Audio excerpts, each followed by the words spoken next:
Ever wondered that you are running on a survival mode while parenting? Welcome to the Researcher Mom podcast. I'm your host, Dr. Shivalee, a mom, mentor, and a researcher. And in today's episode, we had a beautiful conversation with Annabella, a former host of Good Morning America. She helps hustling and busy moms of United States to create more bandwidth, having a calm and stable, balanced motherhood. So let's dive into this episode to know more about what is a Scandi class and how you can inculcate that into your parenting.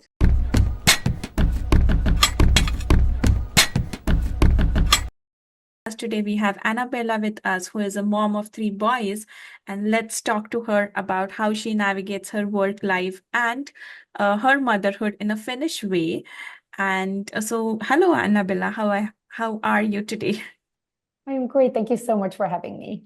Awesome. So, can you share a little bit about yourself and your background, your career journey, as well as how did you envision your life as a working mom before?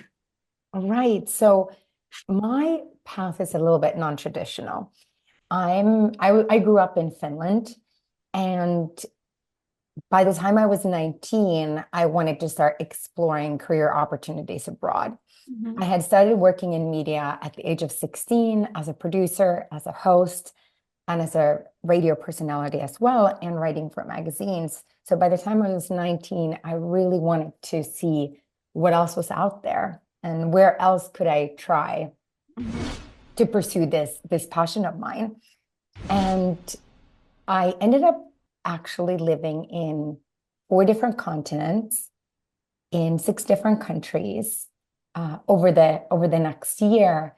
But I really ended up in the US when I got an internship at Good Morning America. Okay, yeah. And that turned into over a decade of really pushing for my career dreams in the US, both in Los Angeles and then mainly in New York after that. Mm-hmm. Wonderful. And so, how did you find yourself life after being a mom while working in Good Morning America or while being in media? Because it is a very consuming job where you have to manage your motherhood and careerhood. So, how was that? Right. So it took me quite a while after that internship then to be able to work full time in my dream companies, in what I would call more of my dream jobs. So after about a decade, I ended up working at Hearst and Condé Nast, very much the devil wears Prada life. Right. And and that obviously comes with its ups and downs. And it was interesting because, like most Nordic parents, you don't necessarily think about so much how you're going to balance everything after you have kids. Typically, it sort of more seamlessly falls into place without having to think about it so hard. Yes, that is so true, and that is similar to the Indian way. Like you just have babies, and then life will just be figure outable on its own. But when you are in the US, things are quite different. Very different. And that really took me by surprise. I remember going to work and realizing that there really were no other mothers around me. And there was one who was in an assistant position, and I was in a more of an executive position at the time. And I asked her, when do you see your children? Because our culture, our work culture was staying in the office sometimes till 8, sometimes Yeah. even 9 p.m. And oftentimes people would go have drinks afterwards. And it was very much of a 24/7 Mm-hmm. existence. And you were always available. Right. And she said, well, I see them on the weekends. And then that to me triggered something. And I thought, oh, wow, I don't know if I can do that. And it was a very much of a turning point for me at that time, because while I had fought for my career, my opportunities so hard, I had Mm-hmm. sacrificed so much for them, I felt that I couldn't just see my children on the weekends Right. either. And I think at that point, I became an entrepreneur. So I started my own company. But what I didn't realize is that in the American hustle culture, You the have to flex again strive hard. I'm sorry to cut you, but you have to again strive hard as much as you're a working mom in a company, and that too more, I guess, as an entrepreneur. 100%. And I ended up working at night when the kids were in bed, because I ended up having my first two were 18 months apart. So I think I didn't realize that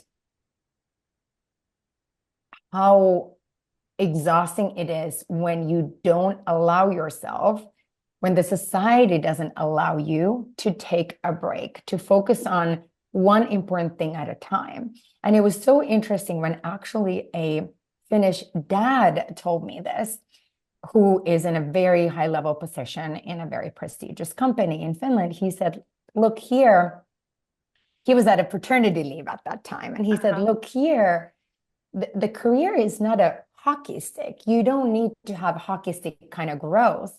It's very much more of a, not so much highs and lows, because it's not about lows, but rather it's different level of intensity that you put into Yeah. your career based on where you're with your children. But it's not considered that if you have a little bit less of an intensity couple years or year, then you might not add a little bit more intensity at some point Later. after. Hmm. So it's interesting. I completely ended up burning myself out through these experiences, sort of trying to be the American mom who does it all.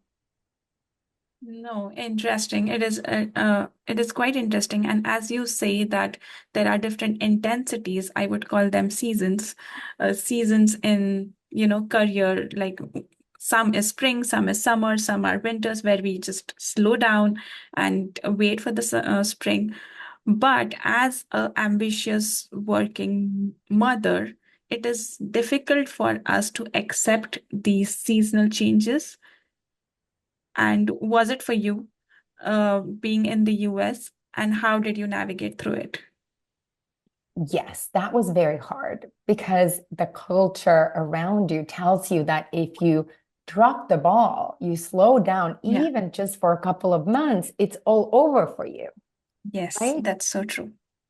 And there's this really intense fear that in terms of your career dreams, that part of your life is going to be over if you cannot keep up. Mm-hmm. And that's pretty debilitating. And then you most likely, if you are a type A and ambitious, you keep pushing until you can't push anymore and you burn out. Yeah. And I know I'm not alone in my burnout from trying to do it all to the best degree I possibly could. And what's interesting is that looking towards the Nordic region, Mm-hmm. and now I'll specifically talk about Finland and my friends there. They very much not just allow themselves, um, but it is very much expected around them that you do take about a year off Yeah. per child, and some people might take longer. And of course, the benefits there allow for this, right? Yes. So there's that side as well, but it's very much the entire culture. Um, it considers women as these um, incredible, powerful forces that, they are incredibly efficient at work and very much needed, and their innovation and their input is needed. And they also birth these children, right, Right. to the society. So there are the it's very much celebrated to take these pauses. And now what the governments actually all over Nordics, what they have done is there's extremely long paternity leave as Mm-hmm. well. Yep. So the care time is balanced very much between both the dad and the mom, or both partners. So then let's say instead of mom taking, for example, 14 months, they might take 9 months and the dad might take, 5 months. I'm sort of making this up as I go, but you get the idea. So it is there, it's normal. In the US, it's not normal. So women are left with making a choice. Do you either lean into your career and sacrifice the children and the family, or do you lean into the family and the children and sacrifice the career? And there are, what I would say is what I see all around me now, which I find very inspiring, this third category that's not really talked about, which is really what you and I likely fall in, which is we created something out of nothing for ourselves in this situation where either option is not the best option for us. That's so true. And it is quite difficult for, I would call myself, because I have lived in Europe for quite some time. And then I moved to the United States like 2 years back in 2022.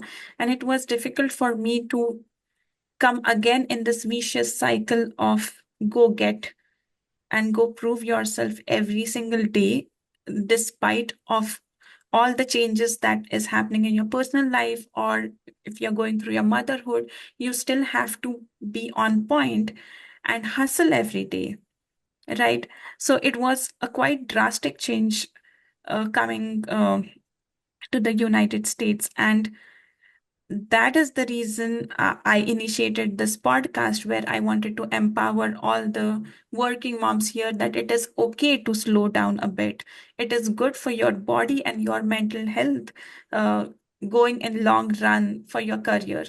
But due to this hustle culture, we always lose women out of the pipeline of the workforce. And in any which ways, it is not beneficial, right? Like, they strive hard, they burn out, and if they cannot manage both motherhood and careerhood, they just drop out of the pipeline. So we need to take steps into the policy changes that we move forward. But when was the time for you when you recognized that there is a different way of culture in the US and in the Finland? And when did you started implementing Finnish way of parenting or Finnish way of living, being in the United States? That's such a great question. For me, it was really the moment when I felt so burnt out. And even though I had looked for help, I saw doctors, from your regular doctor to the more holistic doctors to mental health professionals, and nothing felt like it could get me back to who I actually was. I felt such a hollow shell of myself. Right. And I felt like there was just nothing. I was kind of like a walking zombie in a sense, where I certainly wasn't creative or innovative anymore, or could hear my own thoughts or really see in front of myself at that point. And it was interesting. There was a moment when I realized that I have to somehow just figure this out for myself, because no one else is able to help me.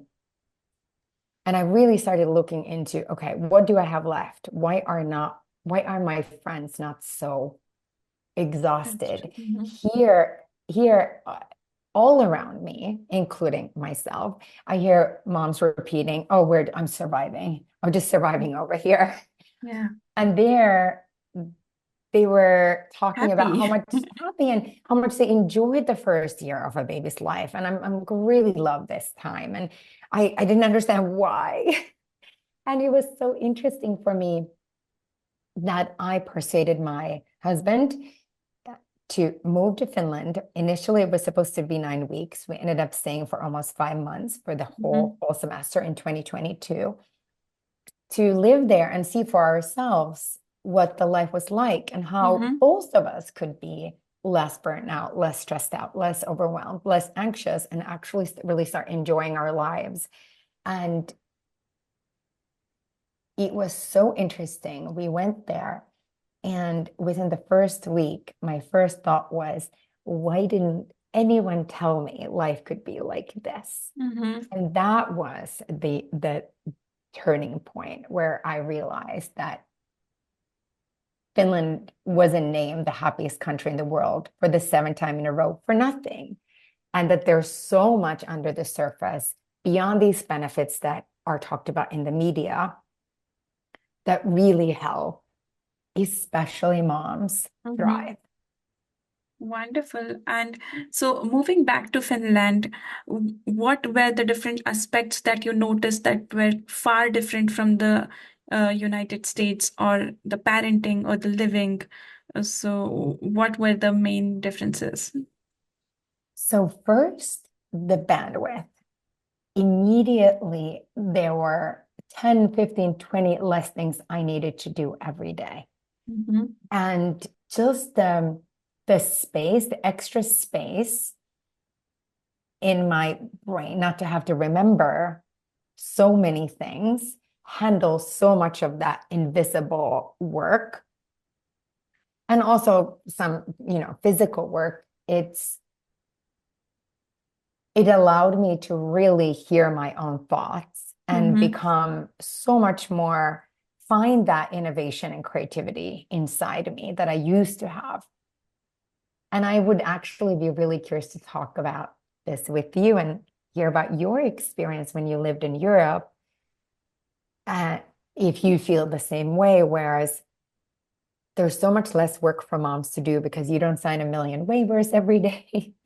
You don't have to plan so much for your children because that's not the culture. They can also just play on the backyard. That's right. It's not a million different activities and sports and camps and play dates, which you need to organize, drive them to, pick them up from.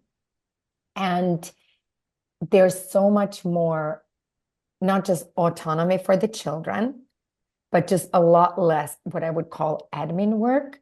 And then I think one big one is that, at least in Finland, and I was curious to hear if this was the same in the countries that you were, it was never expected, actually wasn't allowed to participate in the school day or the daycare during the day. Whereas here, there is sort of this expectation that unless you are working at a job somewhere where you absolutely cannot get out of, you will participate in the school day one way or another in some frequency. How was it for you? So I am a recent mom. So my baby is 8 months old, and I became a mom in the United States. But I was doing my PhD back in Germany, and then I lived in Denmark for a year to do my research work. So I really cannot put my thoughts on the comparing two countries based on the motherhood, but life in general back in Europe would be way more easier than in the United States. Uh, it's, I don't know, there is something in the air, or it is the people around you that they make you feel that you have to do something all the time. While in the Europe, it is much more relaxed. Even though that you are working, you have some downtime in the end of the day, and you have all the resources provided to you. Here, the first setback that I noticed coming from Europe was like you really need to be independent in terms of driving. You don't have public transport. While the world is closer in Europe because of the public transport, that you could just take a train from Germany, go to Finland, and just enjoy there. But here it is not that. And you have to plan every single thing daily to function or to make that day a better day for you. While in Europe, it is not the case. And I guess the same aspects they apply to motherhood. Like now, I talk to my colleagues who are mothers back in Germany. They get some time to work on their craft or on their research while the kids are just hanging around in the same room. But here, it is not considered normal.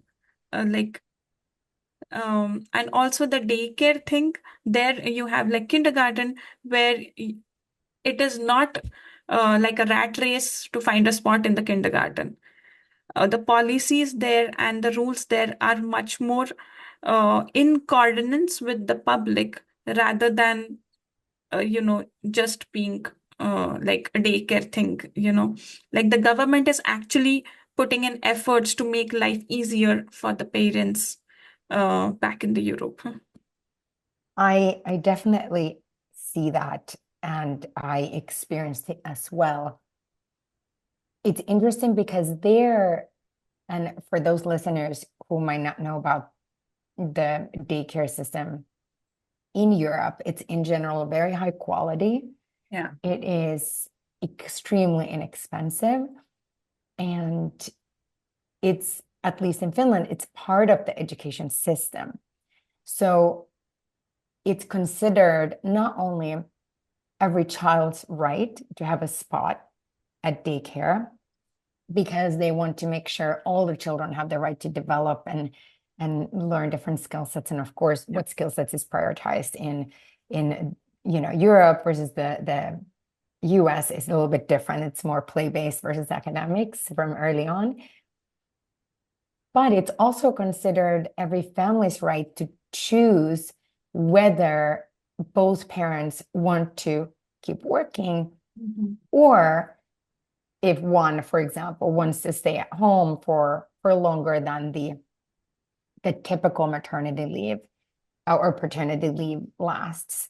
So it's considered that it's your right to make the choice, but these other options, such as daycare for your child that's high quality and inexpensive, it's always available if you need it and if you want it. So it's interesting because the choice, am I going to be a working mom or a stay-at-home mom, doesn't really exist there.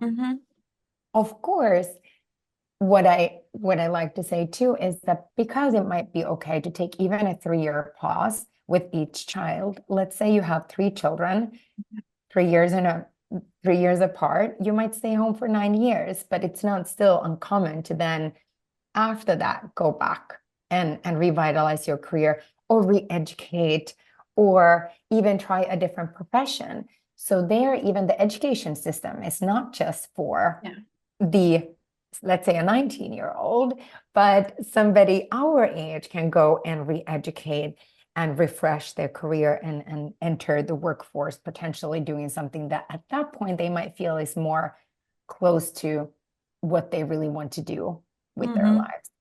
No, that is so true. Like coming back into workforce after a break, whether it is a year or longer, is not looked upon in the Finland or in the Europe. While in the United States, it would considered as a career pause on your resume, which is not Career taken. suicide. Yeah, which is not taken in a good way. Like the management would not entertain you for even an interview if you try to get back to work after a career pause or a suicide thing, which was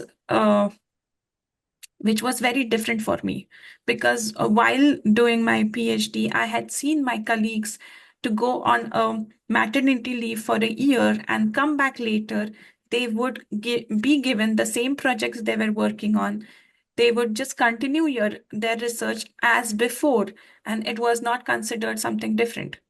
So that was the biggest misconception, what I noticed coming from Europe to United States. But according to you, when you saw 2 different lifestyles or 2 different ways of parenting, one was Finnish way and one is the US culture way, what are the main misconceptions that you would like to debunk with the current scenario or the current culture that is going on with the parenthood or with the working moms?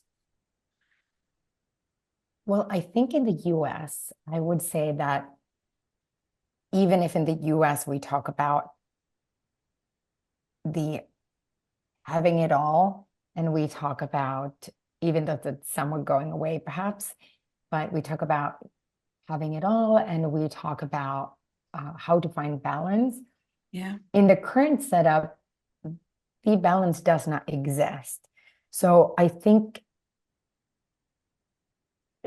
the system is ultimately completely set up not to be feasible from others. And I think if you are a career mom, in a sense that you would like to stay in a corporate career and work for a company, what I would highly recommend is to really become the most masterful negotiator. Because when you enter a new opportunity, fight for really long vacations. I think, as we know, Nordics, it's typically 4 to 6 weeks. Sure, that's never going to happen in the US, but I think a minimum of 3 weeks. Maybe you could negotiate even a little bit more, and in terms of salary, oftentimes women actually reveal what their previous salary was, and then their new salary will be based on that. No, double it. Double it. Go with something completely outrageous and extravagant, because that's what some guys do. I think I would rather value yourself so highly, and then you can always negotiate down, but go in strong. And then I would definitely look for companies that really truly value what moms, parents can offer, and have more flexible policies. And of course, the best situation always is, and I always used to do that when I was looking for a new opportunity, or I was looking to grow in my career, is ideally you always want a few offers at the same time. So you wanna apply as much possible, because when you have a couple offers at the same time, ideally you would have two. You have so much more leverage once they fall in love with you to negotiate, because you can also kind of negotiate those two offers against each other. And that's very much, I think, in the US. In that sense, you also need to kind of awaken those shark instincts a little bit. That might not be needed in the Nordics. And then I would say the other thing I would say is take a note from the Nordic playbook. You don't have to label yourself a working mom or stay-at-home mom right off the bat. I think you give yourself flexibility, because you don't know what you might want to do. So let's say, for example, you decide that the corporate world is too much for right now and you're going to step away. You don't need to describe yourself as a stay-at-home mom. You can say, I'm on my care leave. Oh, who's paying for it? Who cares? It doesn't really matter. So I think that's not something you have to explain to somebody else. And I think you could say, also talk about yourself the way you describe yourself to others, like some of my Nordic friends do, is who you are is not just your job at the moment.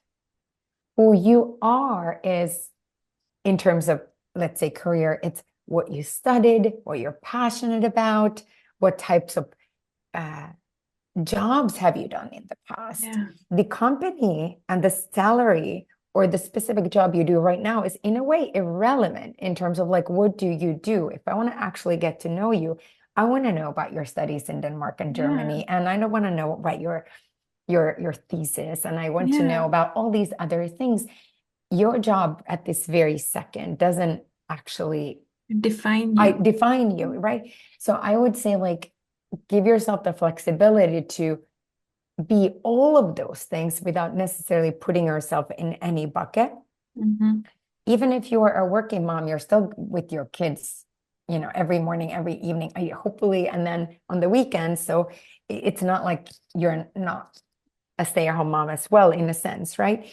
And I think the third thing is, I think this might be perhaps the most important, and I don't have a solution to this, but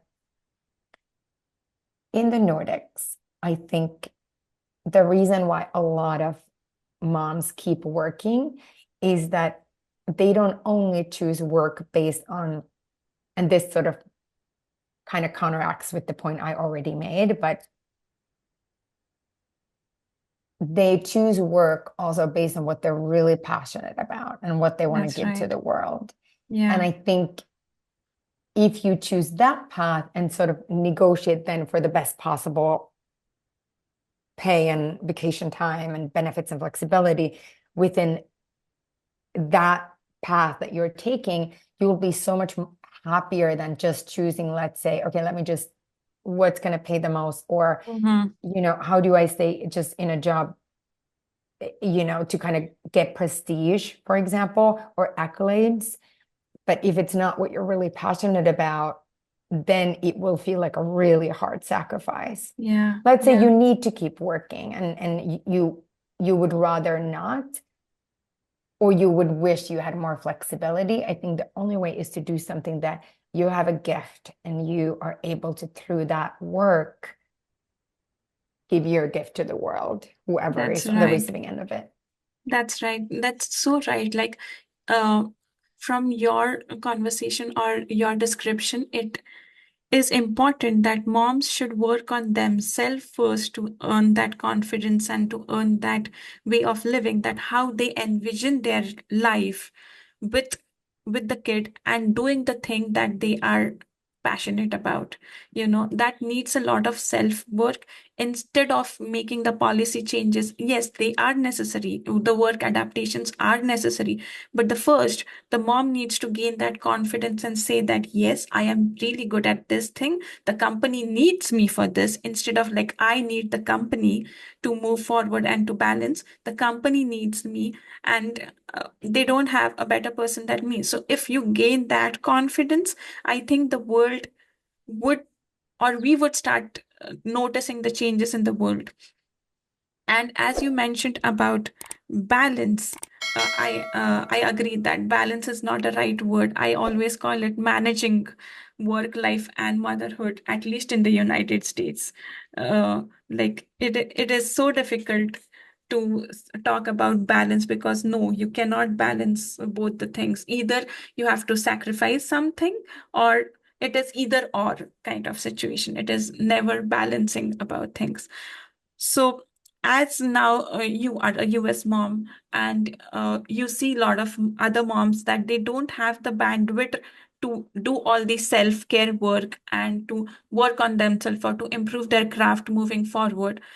How can one make small changes that they could increase the bandwidth or prioritize self-care or support in a Nordic way?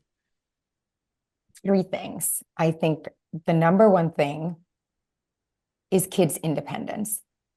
Here, parents show love for their children by doing so much for their children. In the Nordics, and this really gives you so much bandwidth, is you show love by helping and teaching your child to do a lot of things for themselves. The sooner and the quicker and the more your child can do things for themselves, really being a helpful part of the family unit, you free up so much time for yourself. And I'll give you a couple examples. For example, in Finland, it's very typical for kids. So my kids are 10, 8, and 3. It's very typical for kids who are sort of 7 and 8 years old and up to start scheduling their own play dates. So when we came back to the US, I got my kids these phone watches and put their kids' numbers on it. Let me make a correction, not their kids' numbers, because nobody else has a device here from their friends, their parents' numbers.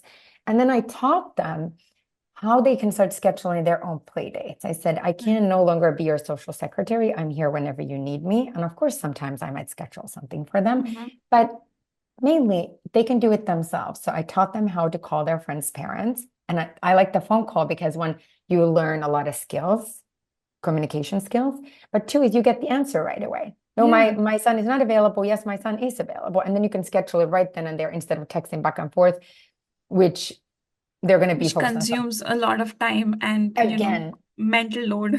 Exactly. So I would say, and for example, so I would say that's one thing. The morning routine, I think it's really important that you can teach your child as early as possible to do a lot of the morning stuff for themselves. They can obviously, from pretty early on, they can, get themselves dressed, brush their own teeth, make their own bed. it's quite easy for them to make their own Yeah. breakfast. You can have something simple also just ready and available, and then pack their own lunch. Mm-hmm. Obviously, in the Nordics, it's wonderful. You don't ever need to do that because the school and the daycare, they have chefs and they Yeah. provide you really healthy lunch. But here they can easily pack their own.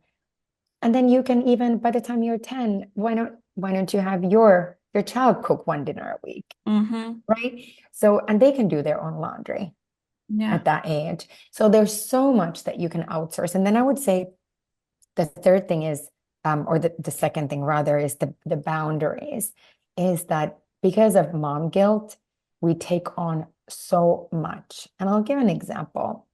So I just published an article at Business Insider, and I knew I had somewhat of a busy week, and I had some au pair hours left. So I hired our au pair to work for 4 hours Mm-hmm. on a weekend, and to go out with the kids. And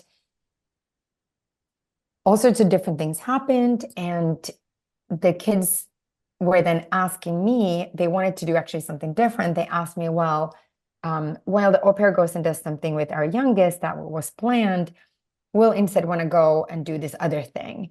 And can you drive us there, and can you pick us up? And I said, I love you, but no. That's going to take for me to drive you there and then come back and then come pick you up and come back. That's going to take me at least an hour. This is really important to me. Mm-hmm. And I have arranged for all of you to be somewhere else doing something really fun so that I can have silence, solitude, and time to think. Lovely. Because Yeah. if I don't have silence, solitude, and time to think, I can't write anything. Yeah.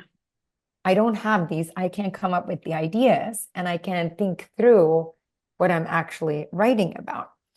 So they were very bummed about that. And I think it was also like an amazing lesson, whereas we might have a little bit of a disappointment, but we survive.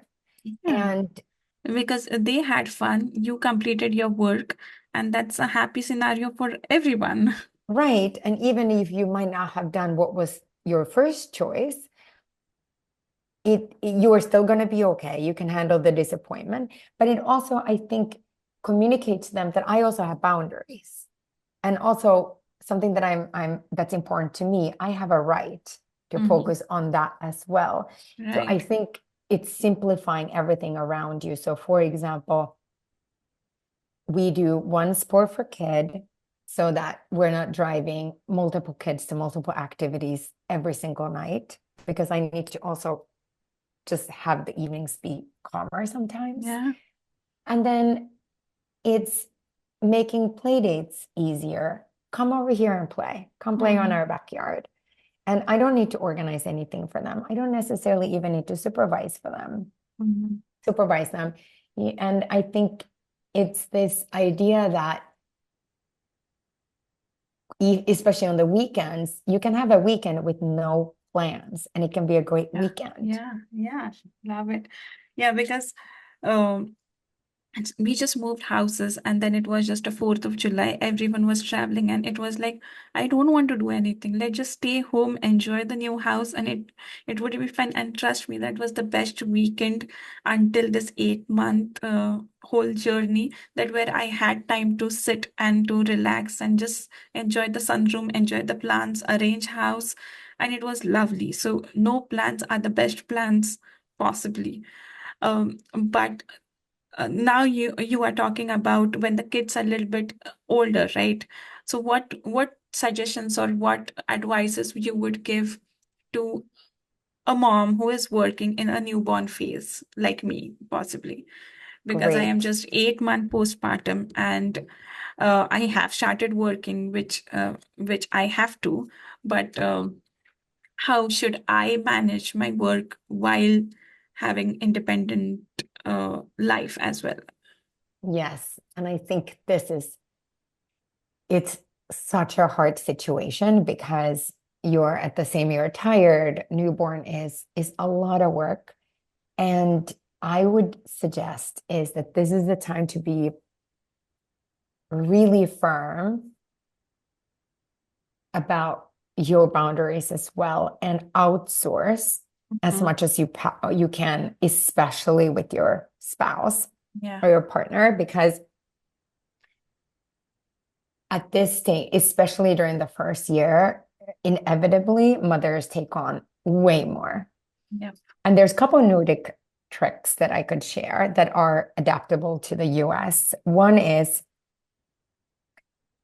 if sleep is a challenge, then I would suggest the Nordics are really flexible with their sleeping arrangements. For example, like it's whatever works and whatever doesn't stress you out. So Mm-hmm. we do a lot of bed sharing. We do a lot of snuggling to sleep. So you don't have to Yeah. make it such a job to get your child to sleep. It could be that you bed share or just co-sleep in the same room with the child half the week. Your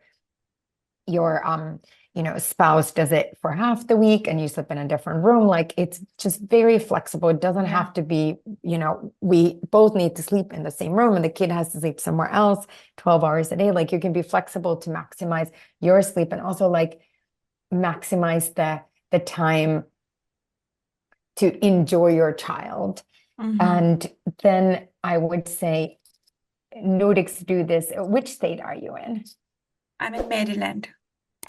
What's the temperature right there right now? Right now it is in the 90s, I would say. It's hot, yes. So It's hot. this won't work for right now, but once it gets cooler, Yeah. and the outdoor naps, right? Yeah, exactly.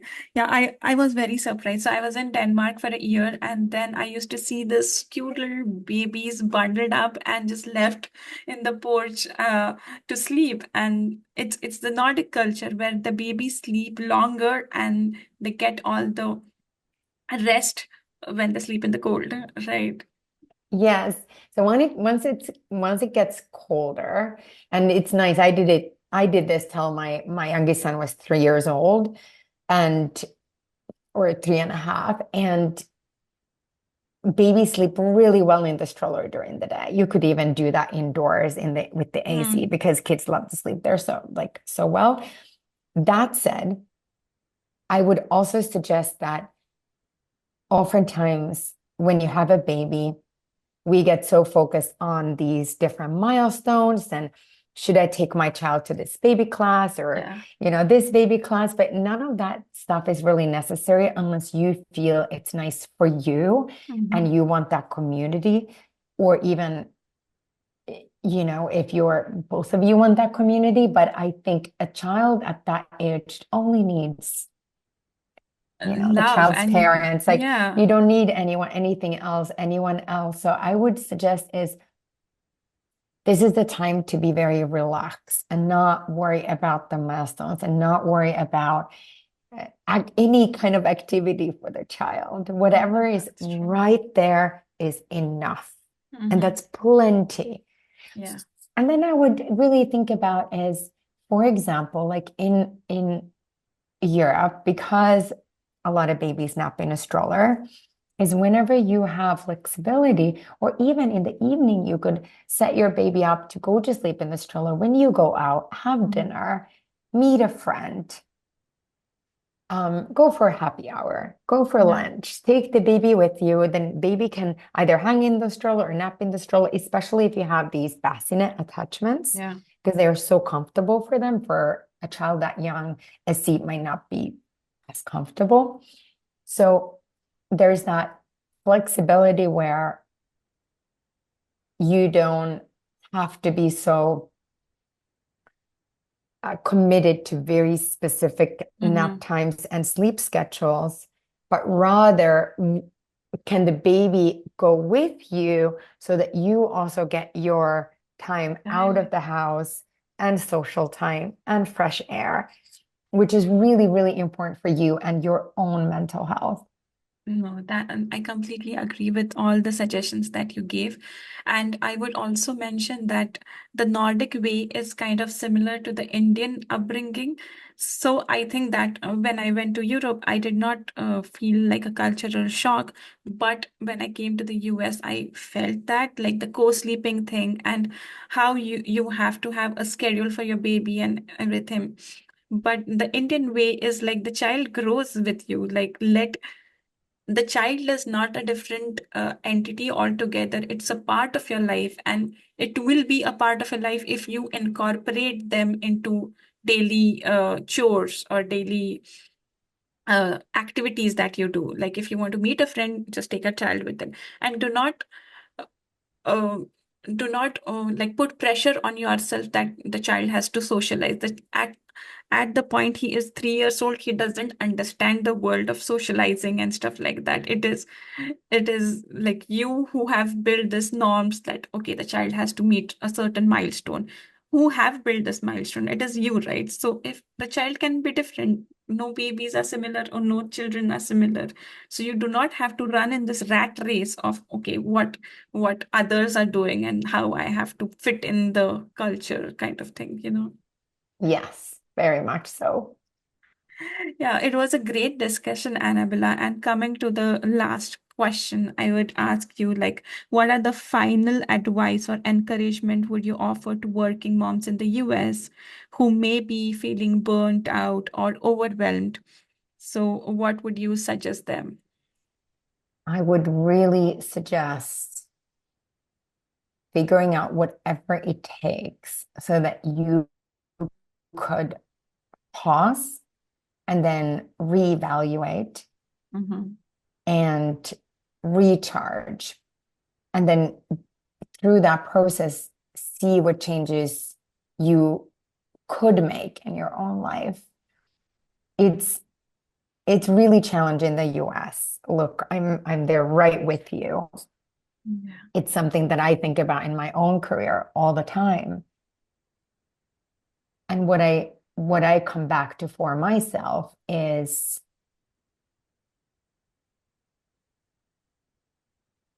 if I don't create these boundaries for myself, if I don't outsource and kind of treat my children as these independent uh, beings that can also help our family run, and if I don't prioritize or see when I feel like I'm starting to get very anxious and overwhelmed, and if I don't sort of hear that message, Mhm. then I just keep moving back towards the burnout. So I Right. think it's this place where if one could decide to first carve out whatever time it's possible to be alone. Like I even, if possible, if there's, someone else somewhere else, you could stay for a night where you can just have like 2 days and one night where you could just think. I think all those little breaks and pauses are very helpful, Mhm. especially like, let's say you're beyond the nursing stage. Giving yourself time Yeah. is really it's everything, because through Mhm. that you can learn to hear your own thoughts and really figure out how your life would be closer to the ideal life for Right. you. Right. Lovely. And that gives yourself, because you're a completely new person after going through this transition of motherhood, and then it gives you time to know yourself better, to understand what was working before and what is not, or vice versa. And it just gives you time to know your superpower again. Mm-hmm. And I would add the one thing I forgot to mention is I think in the US, what's really hard is other people's expectations and Mm. society's expectations. So it would be this almost a little game that one can play with oneself is what would I do or what choices would I make if I didn't care about what anyone else thinks or what the society around me thinks? What Right. would be then right for me?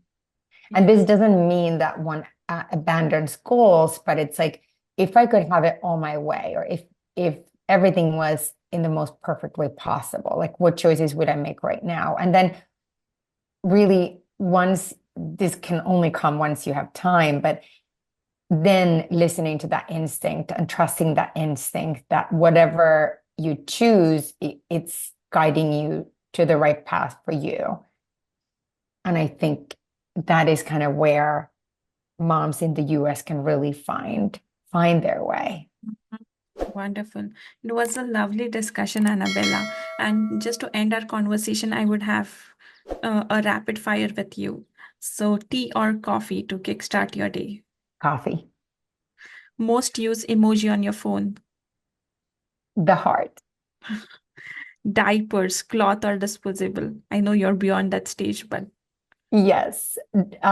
Cloths when they're very young, and then organic diapers after. love it. Ebook or physical book for bedtime stories? A real book is always the best. And if you are exhausted, then by all means, put on not an ebook, but just an audiobook. Yeah, loved it. If you could invent something to make your motherhood easier, what would it be? In a Nordic way, I would add a twist to it. That's such a good question. Well, if the child was young, I would have it be cold weather all year round for the first year, so your baby will nap outside for 3 hours every day. Love it. What's your go-to stress reliever after a long day?